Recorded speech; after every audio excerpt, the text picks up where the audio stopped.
रथ यात्रा से लौट आए हैं जगन्नाथ भगवान। लेकिन ये क्या, बलदेव जी और सुभद्रा जी तो मंदिर में प्रवेश कर रहे हैं, लेकिन जगन्नाथ जी को मंदिर के द्वार पर ही रोक दिया गया, उन्हें प्रवेश की अनुमति नहीं। ऐसा क्यों? अरे क्या तुम्हें नहीं पता, ये लक्ष्मी देवी का आदेश है कि जगन्नाथ भगवान को श्री मंदिर में प्रवेश न दिया जाए। अरे लेकिन लक्ष्मी देवी ने ऐसा आदेश दिया ही क्यों? ऐसा क्या किया है भगवान जगन्नाथ ने जो लक्ष्मी देवी क्रोधित हो गई? अगर आपको भी जानना है तो आपको ये कथा सुननी पड़ेगी। इस कथा के माध्यम से आप जगन्नाथ भगवान के प्रकट होने से लेकर जगन्नाथ यात्रा तक की संपूर्ण कथा को सुन पाएंगे। जगन्नाथ यात्रा के दौरान भगवान जगन्नाथ के रथ को क्यों तोड़ा जाता है? पुजारियों के बीच में लड़ाई क्यों होती है? जगन्नाथ भगवान ने लक्ष्मी देवी को क्रोधित कैसे कर दिया और क्रोधित होकर लक्ष्मी देवी ने क्या किया, और फिर जगन्नाथ भगवान श्री मंदिर में प्रवेश कैसे पाएंगे? सारी कथा आपको इस वीडियो के माध्यम से मिल जाएगी। तो चलिए हम इस कथा को सुन लेते हैं। जय श्री कृष्णा, राधे राधे। आज की इस वीडियो में हम भगवान जगन्नाथ जी की संपूर्ण कथा सुनेंगे। बोलिए जगन्नाथ भगवान की जय हो। एक समय की बात है, भगवान कृष्ण की सभी रानियों ने माता रोहिणी जी से वृंदावन लीलाओं के बारे में पूछा। उन्होंने पूछा कि हे माता बताइए, वृंदावन में ऐसा क्या विशेष था जिसे भगवान आज तक भूल नहीं पाए हैं, और आज भी भगवान अर्धरात्रि में जगकर या नींद में भी वृंदावन को, ब्रज की गोपियों को और ग्वाल बालों को पुकारते रहते हैं, और कई बार तो उनके विरह में रोते भी रहते हैं।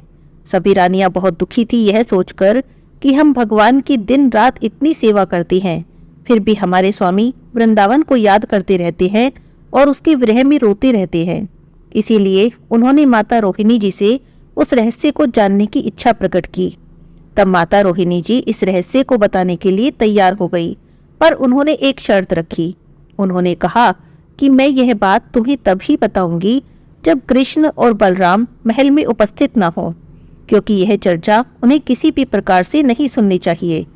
बस फिर क्या था, एक दिन जब कृष्ण जी और बलराम जी नगर भ्रमण के लिए गए हुए थे, तब सभी रानियां एक बड़े से कक्ष में इकट्ठा हो गई। उन्होंने माता रोहिणी जी को एक सुंदर आसन पर बैठा लिया और वृंदावन की लीलाओं को सुनने के लिए माता रोहिणी जी से प्रार्थना करने लगी। अब कृष्ण जी और बलराम जी लौटकर इस कथा को सुन न ले, इसके लिए माता रोहिणी जी ने सुभद्रा जी से कहा कि तुम दरवाजे पर खड़ी हो जाओ, और जब कृष्ण बलराम आए तब हमें संकेत कर देना। आदेश के अनुसार सुभद्रा जी दरवाजे पर जाकर खड़ी हो गई। सुभद्रा जी के दरवाजे पर रहते कृष्ण और बलराम अंदर किसी भी प्रकार से नहीं आ सकते हैं, यह बात माता रोहिणी जी जानती थी।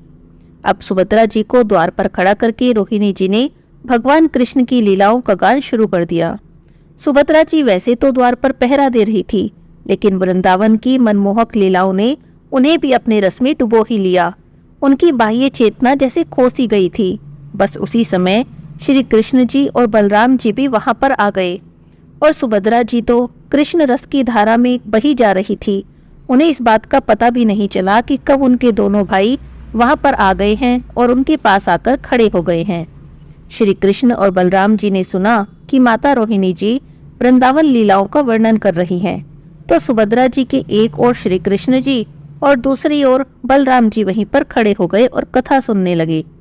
माता रोहिणी जी बड़े प्रेम के साथ वृंदावन की एक एक लीला का वर्णन कर रही थी। उन कथाओं को सुनकर श्री कृष्ण और बलराम जी को लगने लगा जैसे कि वापस वृंदावन में ही पहुंच गए हैं।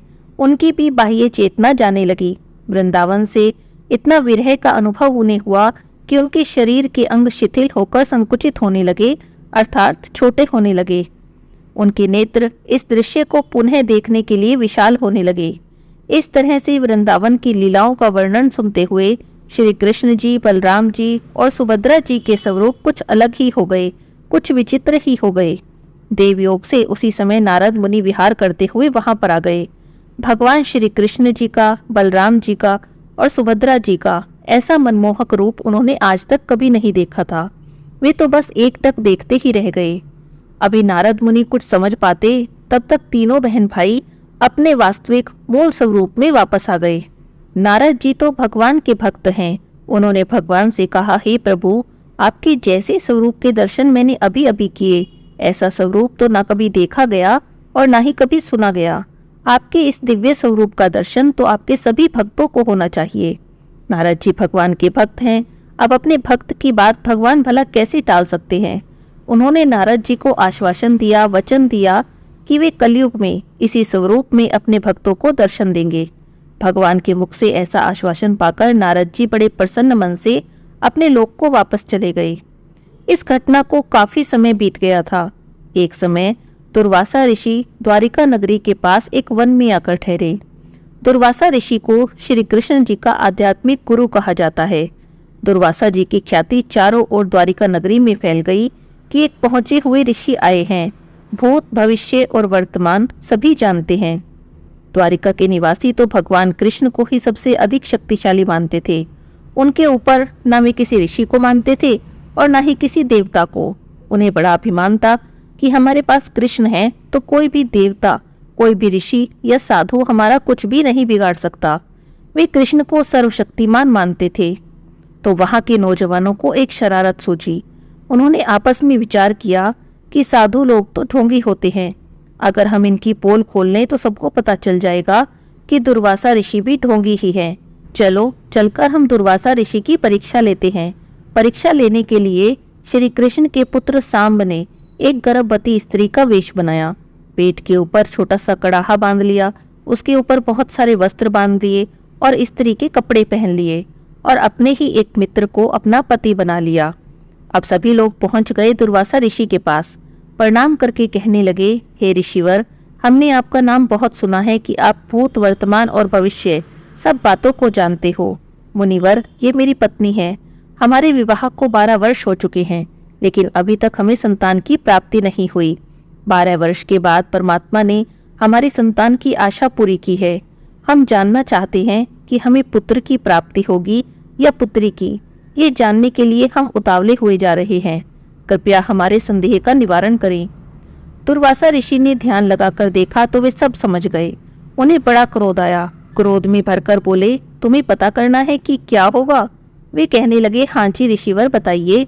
तब दुर्वासा ऋषि ने कहा, इसके गर्भ से यादव कुल का नाश होगा। इससे जो भी उत्पन्न होगा उससे सभी यादवों की मृत्यु हो जाएगी।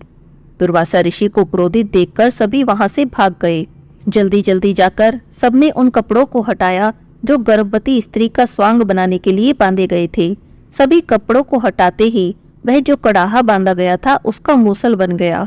उस मूसल को राजा उग्रसेन के पास ले जाया गया। जब सभी को इस बात का पता चला कि दुर्वासा ऋषि ने श्राप दिया है, तब राजा उग्रसेन ने उस मूसल का नामो निशान मिटा देने को कहा। उसका चूर्ण बनाकर समुद्र के किनारे फिकवा दिया गया, लेकिन उसमें एक छोटा सा टुकड़ा रह गया था। उस छोटे से टुकड़े को समुद्र में बहने वाली एक मछली ने निगल लिया। उस मछली को बालिया नाम के एक भील ने पकड़कर काटा तो वह लोहे का टुकड़ा उसके अंदर से निकला। वह लोहा बहुत पक्का था। उस भील ने उसे अपने तीर के आगे वाले हिस्से में लगा लिया। उस मूसल का जो चूर्ण बनाकर दरिया के किनारे बिखेरा गया था, वहां पर घास उगाई। उस घास के पत्ते तलवार की तरह पहने थे। इस बात को कुछ वर्ष बीत गए थे। एक समय किसी उत्सव के अवसर पर सभी यादव वंश के लोग उसी स्थान पर एकत्रित हो गए जहां पर कि उस मूसल के चूर्ण को बिखेरा गया था और वह घास उगी थी।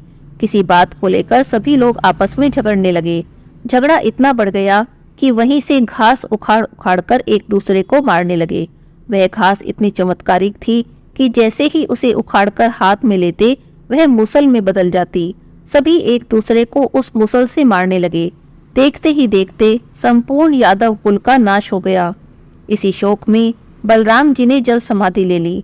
इसी से दुखी होकर श्री कृष्ण जी भी स्वधाम को जाने के लिए तैयार हो गए और जाकर एक पीपल के वृक्ष के नीचे लेट गए।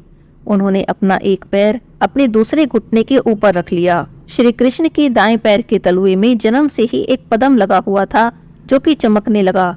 बालिया नाम का वह भील जिसने मछली के पेट से वह लोहा निकालकर तीर बनाया था, वह उसी स्थान पर शिकार करने के लिए आ गया जिस पेड़ के नीचे भगवान कृष्ण लेटे हुए थे।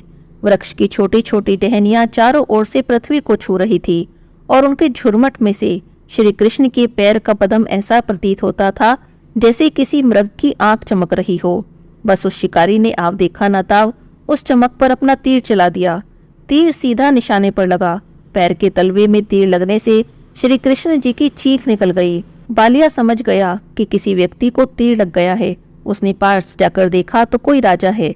पूछने पर पता चला, अरे ये तो श्री कृष्ण है। अब उसे अपनी गलती का एहसास हुआ और वह क्षमा मांगने लगा। कहने लगा, भगवान, धोखे से तीर लग गया। मैंने आपके पैर के पदम की चमक मृग की आंख जैसी जानी। मुझे क्षमा कर दो। श्री कृष्ण कहने लगे, कोई बात नहीं, इसमें तुम्हारा कोई दोष नहीं है। होनी तो प्रबल होती है। कुछ समय बाद वहां पर द्वारिका की स्त्रियों की भीड़ लग गई। समस्त यादव कुल के वंश का नाश हो गया है, ऐसा सोचकर वहां हाहाकार मच गया। पांडव श्री कृष्ण के रिश्तेदार थे, वो भी वहां पर आ गए। तब श्री कृष्ण ने पांडवों से कहा कि मेरे शरीर को जला देना और बची हुई अस्थियों और राख को एक लकड़ी के संदूक में डालकर दरिया में बहा देना। पांडवों ने वैसा ही किया। वह संदूक समुद्र में बहता बहता कहीं दूर चला गया। अब भगवान का अपने वचन को पूरा करने का समय निकट आ रहा था। इस घटना को काफी समय बीत गया। बहुत समय के बाद मालवा प्रदेश में इंद्रद्युम्न नाम के एक प्रतापी और भगवान के भक्त राजा हुए। उनकी राजधानी अवंती में थी। राजा इंद्रद्युम्न भगवान के बड़े भक्त थे।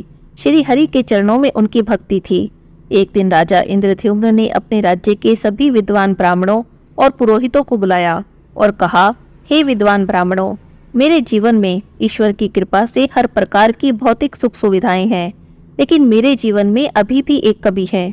मैंने अपने जीवन के 3 पुरुषार्थ धर्म, अर्थ और काम को निष्ठापूर्वक संपन्न किया है। हे विद्वान जनों, कृपा करके अब मुझे आप चौथे पुरुषार्थ मोक्ष, उसकी प्राप्ति के लिए सहायता करें और ऐसा कोई स्थान बताएं जहां पर मैं पूर्ण पुरुषोत्तम परम भगवान का साक्षात दर्शन कर सकूं और उनकी सेवा कर सकूं। राजा की यह बातें सुनकर सभी ब्राह्मणों और विद्वानों ने विभिन्न स्थानों से आए हुए तीर्थयात्रियों को राजा के महल में आमंत्रित किया और इसी विषय में उनसे पूछा।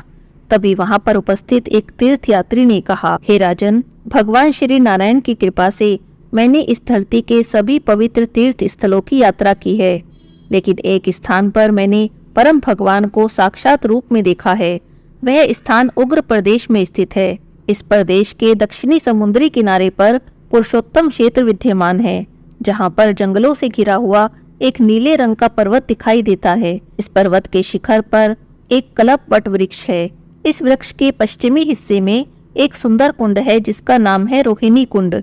इस कुंड का जल जीवात्मा को मोक्ष प्रदान करने वाला है। इसी कुंड के पूर्वी तट पर परम भगवान श्री वासुदेव विराजमान है। उनका दिव्य विग्रह इंद्रनील मणि से बना हुआ है। प्रतिदिन देवी देवता आकर उनकी पूजा करते हैं। जो भी व्यक्ति रोहिणी कुंड में स्नान करके भगवान के इस दिव्य स्वरूप का दर्शन करता है, उसे उसी क्षण मुक्ति प्राप्त हो जाती है। भगवान के इस स्वरूप को नील माधव के नाम से जाना जाता है। राजा इंद्रद्युम्न के सामने भगवान नील माधव के गुणों का वर्णन करके वह तीर्थयात्री वहां से चले गए। उनकी बातों को सुनकर राजा इंद्रद्युम्न भाव विभोर हो गए। तब उन्होंने मुख्य पुरोहित जी से प्रार्थना करते हुए कहा कि वह इस विलक्षण स्थान को ढूंढने की व्यवस्था करें, ताकि मैं अपना शेष जीवन परम भगवान की सेवा और उनका दर्शन करते हुए व्यतीत कर सकूं।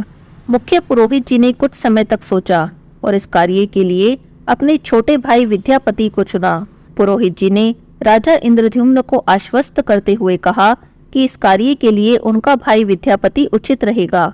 जब विद्यापति जाकर उस स्थान की खोज कर लेगा, फिर हम सभी भगवान नील माधव के दर्शन करने के लिए वहां पर जाएंगे। राजा की आज्ञा लेकर विद्यापति जी योग्य मुहूर्त में कुछ साथियों को साथ लेकर पुरुषोत्तम क्षेत्र की अपनी यात्रा पर निकल पड़े। संपूर्ण यात्रा के दौरान उनके मन में परम भगवान श्री कृष्ण की दिव्य लीलाओं का स्मरण हो रहा था और वे स्वयं को भाग्यशाली मान रहे थे। इस प्रकार यात्रा करते हुए विद्यापति जी और उनके साथी शाम के समय महानदी के तट पर पहुंचे। वहां पर रात्रि में उन्होंने विश्राम किया और दूसरे दिन प्रातःकाल के समय पुरुषोत्तम क्षेत्र की अपनी यात्रा को आरंभ किया। कुछ समय की यात्रा के बाद वे एक आम्रवन में आ गए। वहां पर उन्होंने नीलांचल पर्वत को देखा। पर्वत के शिखर पर स्थित कल्प वट वृक्ष के दर्शन भी किए। भगवान के दर्शन की उत्कंठा और भी बढ़ गई थी। आखिरकार वे नीलांचल क्षेत्र में पहुंच गए, लेकिन वहां पर एक भयानक जंगल था जहां से आगे जाने का मार्ग उन्हें दिखाई नहीं दे रहा था। उसी समय उन्होंने वहां पर कुछ आवाजें सुनी, लेकिन ये लोग कौन हैं और क्या बातें कर रहे हैं? ये आवाजें कहाँ से आ रही हैं? यह सब उन्हें कुछ भी समझ नहीं आ रहा था। वास्तव में वह सबर आश्रम था, जहाँ पर सबर जाति के कुछ लोग रहते थे। वे उस समय भगवान नील माधव की लीलाओं की चर्चा कर रहे थे। विद्यापति जी उस घने जंगल में आवाज की दिशा में आगे बढ़ने लगे और उस आश्रम पर पहुंच गए। वहां पर उन्होंने इस जाति के मुखिया विश्वावसु को देखा। विश्वावसु भगवान नील माधव की पूजा करके अभी अभी लौटे थे। उनके शरीर से एक दिव्य सुगंध आ रही थी जो संपूर्ण हवा में फैल रही थी। विद्यापति जी को देखकर विश्वावसु उनके मन के भाव समझ गए। उन्होंने उन्हें बैठने के लिए आसन दिया, उनका आतिथ्य सत्कार किया। विश्वावसु ने विद्यापति जी के आने का प्रयोजन पूछा तो विद्यापति जी ने उन्हें सारी बातें बता दी। विद्यापति जी ने कहा कि उनके राजा इंद्रद्युम्न ने भगवान नील माधव की खोज के लिए ही उन्हें यहाँ पर भेजा है। राजा एक भव्य मंदिर का निर्माण कराना चाहते हैं। विद्यापति जी ने विश्वावसु से भगवान नील माधव के दर्शन की अपनी अभिलाषा को प्रकट किया। भगवान के दर्शन की प्रार्थना को विश्वावसु आखिर मना कैसे कर सकते थे, लेकिन वे जानते थे कि जैसे ही राजा इंद्रद्युम्न यहाँ भगवान के दर्शन करने आएंगे, उनके प्रिय भगवान यहाँ से अदृश्य हो जाएंगे। इसीलिए उन्होंने इस शर्त पर विद्यापति जी को भगवान के दर्शन कराने की अनुमति दी कि वे विद्यापति जी की आंखों पर पट्टी बांधकर उन्हें वहां पर ले जाएंगे जहां पर भगवान नील माधव विराजमान हैं, जिससे कि उन्हें इस स्थान का मार्ग दिखाई न दे। लेकिन विद्यापति जी तो बहुत चतुर थे। उन्होंने भगवान नील माधव के स्थान पर जाने के रास्ते में सरसों के दाने गिरा दिए, जिससे कि जब अगली बार वे यहाँ से आए तो सरसों के दाने से निकले हुए पौधे उन्हें भगवान नील माधव तक जाने का मार्ग दिखा सके। आखिरकार विश्वावसु और विद्यापति जी प्रातःकाल रोहिणी कुंड के पास पहुंचे। उस कुंड में स्नान करके विद्यापति जी ने भगवान नील माधव के दिव्य दर्शन किए। भगवान का अत्यंत तेजोमय चतुर्भुज स्वरूप देखकर विद्यापति जी भगवान को दंडवत प्रणाम करने लगे। कुछ समय बीता और फिर वे दोनों सबर आश्रम में लौट आए। विद्यापति जी राजा इंद्रद्युम्न के पास वापस आए और सारा वृतांत उन्हें कह सुनाया। विद्यापति जी के द्वारा भगवान नील माधव की सफलतापूर्वक की गई इस खोज से राजा इंद्रद्युम्न बहुत प्रसन्न हुए। उन्होंने विद्यापति जी से अपनी यात्रा और भगवान के दिव्य स्वरूप का विस्तृत रूप से वर्णन करने को कहा। अभी विद्यापति जी राजा इंद्रद्युम्न से सारा वृतांत बता ही रहे थे, तभी वहां पर नारद जी आ जाते हैं। उन्हें देखकर राजा वाह विभोर हो जाते हैं, उनका उचित आतिथ्य करते हैं। राजा की सेवा से प्रसन्न होकर नारद जी राजा से कहते हैं, हे राजन, परमपिता ब्रह्मा जी की आज्ञा से मैं यहाँ पर आया हूँ। भगवान के प्रति आपकी भक्ति से सभी देवी देवता आपसे बहुत प्रसन्न हैं। नीलांचल धाम में एक भव्य नगरी का निर्माण करने की आपकी इच्छा बहुत उत्तम है। इसीलिए इस कार्य में आपकी सहायता, आपका मार्गदर्शन करने के लिए मैं यहाँ पर आया हूँ। इस प्रकार नारद जी के मार्गदर्शन में राजा इंद्रद्युम्न अपनी सारी सेना, अपने सारे परिवार के साथ नीलांचल क्षेत्र की ओर चल पड़े। चलते चलते रात हो गई। इसीलिए महानदी के किनारे पहुंचकर राजा इंद्रद्युम्न और उनकी सेना ने विश्राम किया। उसी समय उत्कल यानी ओडिशा के राजा वहां पर आए। उस समय राजा इंद्रद्युम्न को उन्होंने एक दुखद समाचार दिया। उन्होंने कहा, हे राजन, कल रात मेरे राज्य में एक बड़ा चक्रवात आया, जिसके कारण भगवान नील माधव का विग्रह स्वर्ण रेत के नीचे अदृश्य हो गया है। मेरे राज्य पर इस समय यह भयंकर विपत्ति आ गई है। यह सुनकर तो राजा इंद्रद्युम्न निराश हो गए।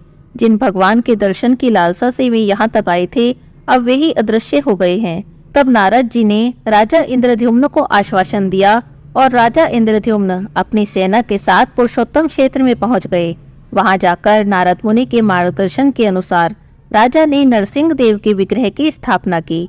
उनका एक बड़ा सा मंदिर बनवाया और 100 अश्वमेध यज्ञ किए।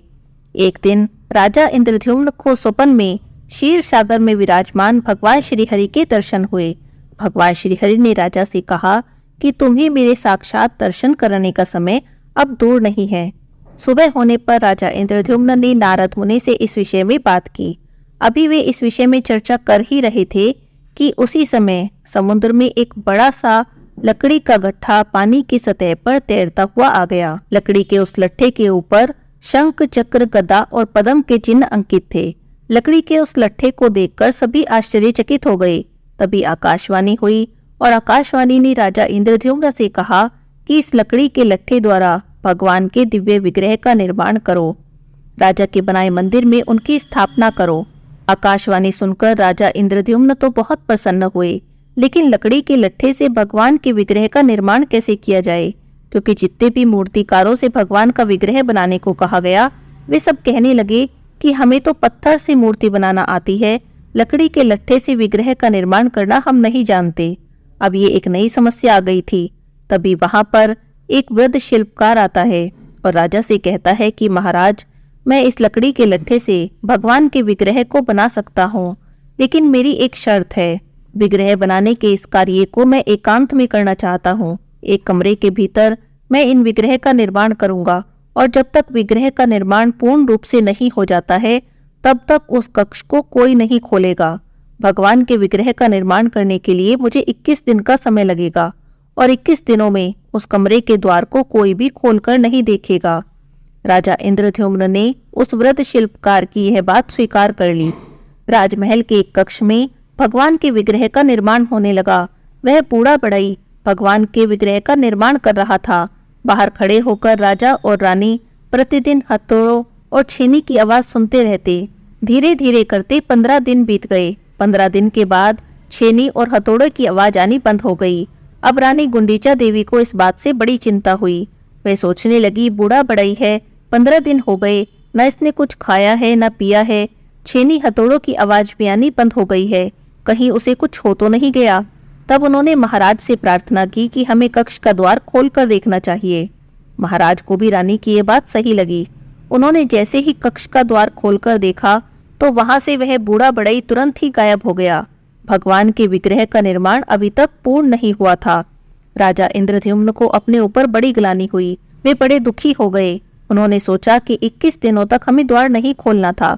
21 दिन से पहले हमने द्वार खोल लिया है, इसी कारण भगवान के विग्रह का निर्माण अधूरा रह गया। तभी आकाशवाणी हुई, हे राजा, चिंता मत करो, मैं अपने भक्तों को इसी स्वरूप में दर्शन दूंगा। अब तुम प्रत्येक विग्रह को अपने अपने रंग प्रदान करो, सुंदर सुंदर वस्त्रों से आच्छादित करो और 1000 हाथ ऊंचा विशाल मंदिर बनवाओ। उसमें संपूर्ण वैदिक विधि से इन विग्रह की स्थापना कराओ। मेरा यह स्वरूप कलयुग के जीवों का उद्धार करने के लिए ही प्रकट हुआ है। इस स्वरूप में मैं जगन्नाथ के नाम से जाना जाऊंगा। आकाशवाणी सुनकर राजा को कुछ सांत्वना मिली। राजा प्रसन्न हो गए। उन्होंने एक विशाल मंदिर का निर्माण कराया। शास्त्रोक्त विधि से तीनों विग्रह की प्राण प्रतिष्ठा कराई। उस समय आकाश से सभी देवी देवता पुष्पों की वर्षा कर रहे थे। चारों ओर नगाड़े और दुंदुबियां बज रही थी। राजा इंद्रद्युम्न ने भगवान जगन्नाथ की, बलदेव जी की और सुभद्रा देवी की बहुत स्तुति की। तब जगन्नाथ भगवान ने प्रकट होकर राजा से कहा, हे राजन, मैं तुम्हारी स्तुति से, तुम्हारी भक्ति से बहुत प्रसन्न हूँ। बोलो, तुम्हें क्या वरदान चाहिए? तब राजा ने कहा, हे महाप्रभु, यदि आप मुझे वरदान देना ही चाहते हैं, तब आप मुझे वरदान दें कि मेरा कोई पुत्र ना हो, मेरा वंश आगे ना बढ़े, क्योंकि अगर मेरा वंश आगे बढ़ेगा तो इस मंदिर पर अपनी पैतृक सत्ता स्थापित करने का प्रयास करेगा और फिर आपके दर्शन आपके सभी भक्तों को प्राप्त नहीं हो पाएंगे। इसीलिए मैं चाहता हूँ कि मेरा कोई पुत्र ना हो। हे भगवान, यदि आप मेरी भक्ति से प्रसन्न है तो मुझे वरदान दे कि आप पूरा दिन भोग स्वीकार करते रहेंगे, आपके हाथ कभी भी सूखे ना रहें। इतनी अधिक मात्रा में आपके लिए भोग बनाया जाए कि आपके सभी भक्तों को आपका प्रसाद प्राप्त हो सके। हे प्रभु, आप तो जगत के जीवों का कल्याण करने के लिए इस धरा पर अवतरित हुए हैं।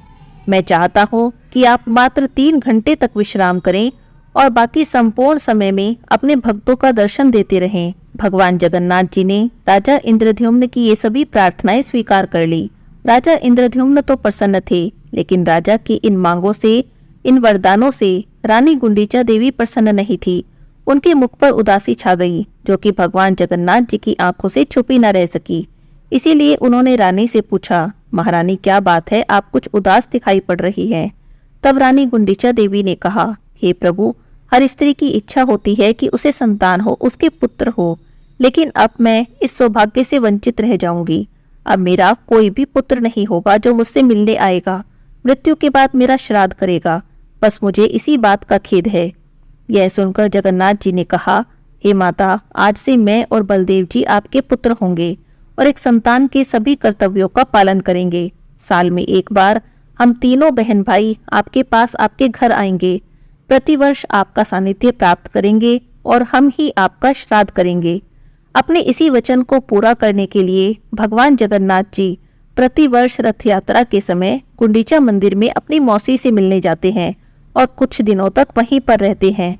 जिस दिन जगन्नाथ जी राजा के समक्ष प्रकट हुए वह दिन जेठ पूर्णिमा का दिन था। जगन्नाथ जी ने राजा को आदेश दिया कि आज ही के दिन मेरा जन्म दिवस मनाया जाए, मेरा महाअभिषेक किया जाए। इसीलिए जगन्नाथ जी के जन्मदिन के उपलक्ष्य में प्रतिवर्ष स्नान यात्रा उत्सव किया जाता है। सर्वतीर्थ में कुएं से 108 स्वर्ण के घड़े जल भरकर लाया जाता है और जगन्नाथ जी, बलदेव जी और सुभद्रा देवी का महास्नान यानी स्नान यात्रा करवाई जाती है। स्नान के बाद भगवान को विशेष पकवान का भोग भी लगाया जाता है।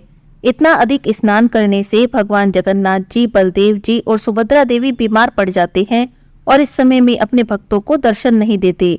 15 दिनों के लिए अलग स्थान में रहकर जगन्नाथ जी का इलाज करवाया जाता है राज्य वैद्य से। उन्हें विभिन्न औषधियां दी जाती हैं। वास्तव में यह समय जगन्नाथ जी अपनी प्रिय पत्नी लक्ष्मी देवी जी के साथ व्यतीत करते हैं। 15 दिन बाद जब तीनों बहन भाई स्वस्थ हो जाते हैं तब एक दिन शाम के समय सुभद्रा जी और जगन्नाथ जी बैठे थे, बातें कर रहे थे। तब सुभद्रा जी कहती हैं, भैया कितने दिन हो गए, हम कहीं बाहर घूमने भी नहीं गए।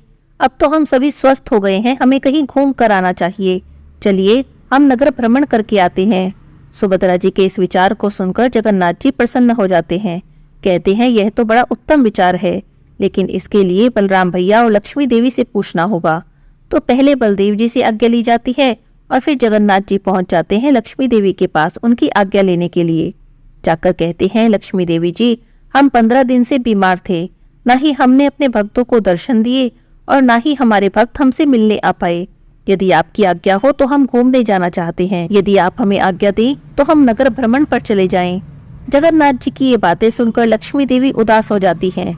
अभी वे कुछ कहती इससे पहले ही जगन्नाथ जी कहते हैं कि लक्ष्मी देवी आप उदास ना हो, हमें वापस आने में ज्यादा समय नहीं लगेगा, बस 1-2 दिन में ही हम वापस आ जाएंगे। तब लक्ष्मी देवी पूछती है, क्या सच में आप 1-2 दिन में ही वापस आ जाएंगे? तब जगन्नाथ जी कहते हैं, हाँ लक्ष्मी देवी, बिल्कुल 1-2 दिन में ही वापस आ जाएंगे, बस यूं गए और यूं आ गए। भगवान की बातें सुनकर लक्ष्मी देवी प्रसन्न हो जाती हैं और कहती है, ठीक है प्रभु, अगर आपकी ऐसी ही इच्छा है तो आप घूम आइए। अब भगवान जगन्नाथ जी, बलदेव जी और सुभद्रा देवी अपने अपने रथों पर सवार होकर नगर भ्रमण के लिए निकलते हैं। वास्तव में भगवान ने यह लीला उन भक्तों के लिए की है जो उनके मंदिर में दर्शन करने नहीं आ सकते। जो भक्त मंदिर में दर्शन करने नहीं आ सकते उनके लिए भगवान खुद मंदिर से बाहर आ जाते हैं उन्हें दर्शन देने के लिए। शाम होते होते जगन्नाथ जी पहुंच जाते हैं अपनी मौसी गुंडीचा देवी के पास। तीनों बहन भाई वहां आराम से रहते हैं, खूब आनंद करते हैं, स्वादिष्ट भोग स्वीकार करते हैं और उद्यान में विहार करते हैं। बस इसी आनंद प्रमोद में जगन्नाथ जी लक्ष्मी देवी को दिया वचन भूल जाते हैं। वचन देकर आए थे कि 1-2 दिन में वापस आ जाएंगे, लेकिन यहाँ रहते रहते जगन्नाथ जी को 5 दिन हो जाते हैं। उधर लक्ष्मी देवी जी तो 2 दिन बाद से ही जगन्नाथ जी का इंतजार करने लगती है। प्रभु 2 दिन का वचन देकर गए थे, लेकिन 5 दिन हो गए, न ही उनका कोई संदेश आया और न ही प्रभु लौट कर आए।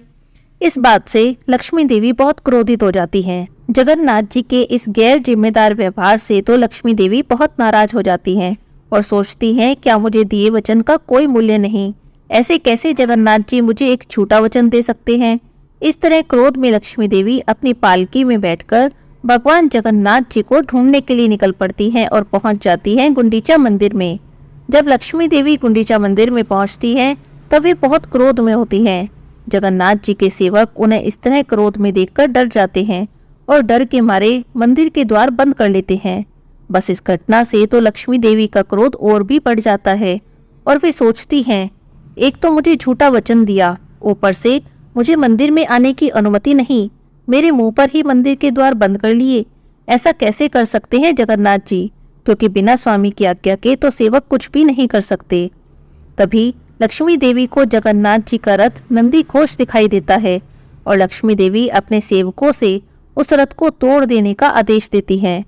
अपने स्वामिनी का दिया हुआ आदेश पाकर लक्ष्मी देवी के सेवक जगन्नाथ जी के रथ नंदी घोष के एक हिस्से को क्षतिग्रस्त कर देते हैं। फिर तो जगन्नाथ जी के सेवकों में और लक्ष्मी देवी जी के सेवकों में लड़ाई हो जाती है, खूब बहसा बहसी होती है और इसके बाद क्रोध में भरी हुई लक्ष्मी देवी अपने महल में वापस आ जाती हैं। लेकिन इस बार वे मुख्य मार्ग यानी जिस मार्ग से वे गई थी उस मार्ग से वापस नहीं आती हैं, बल्कि हेरा गोहरी गली से वापस आती हैं। ये सब होता है जगन्नाथ जी रथ यात्रा के 5वें दिन।